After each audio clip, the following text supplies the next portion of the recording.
5 muaj më parë, kur mora detyrën si ministre shëndetësisë dhe mirëqenies sociale, vendosa që një nga prioritetet kryesore të punës time të jetë përmirësimi i diagnostikës.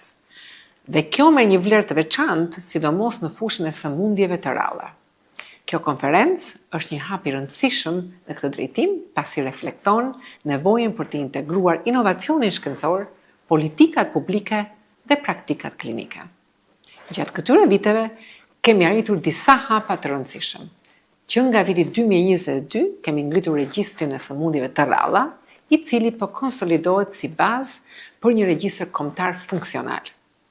Në vitin 2021 u krijua laboratori i citogjenetikës molekulare dhe më pas u vendos në funksionim laboratori i biologjisë molekulare, ku realizohen diagnoza molekulare për patologji të shpeshta në popullatën shqiptare.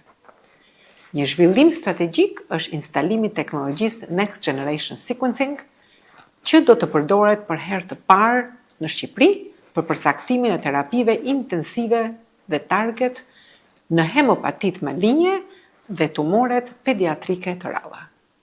Qëllimi ynë është që këto teste të ofrohen në vend me cilësi dhe standarde ndërkombëtare. Sëmundjet e rralla kërkojnë një qasje të integruar dhe multidisiplinare.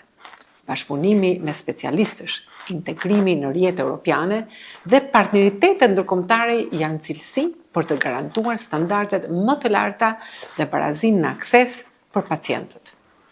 Kjo konferencë dëshmon angazhimin e komunitetit ton profesional për të ndërtuar një sistem më modern, të koordinuar dhe të orientuar drejt rezultateve konkrete. Çdo hap përpara në diagnostikim dhe trajtim është një hap për dinjitetin, cilësinë e jetës dhe shpresën e familjeve që përballen me një sëmundje të rrallë.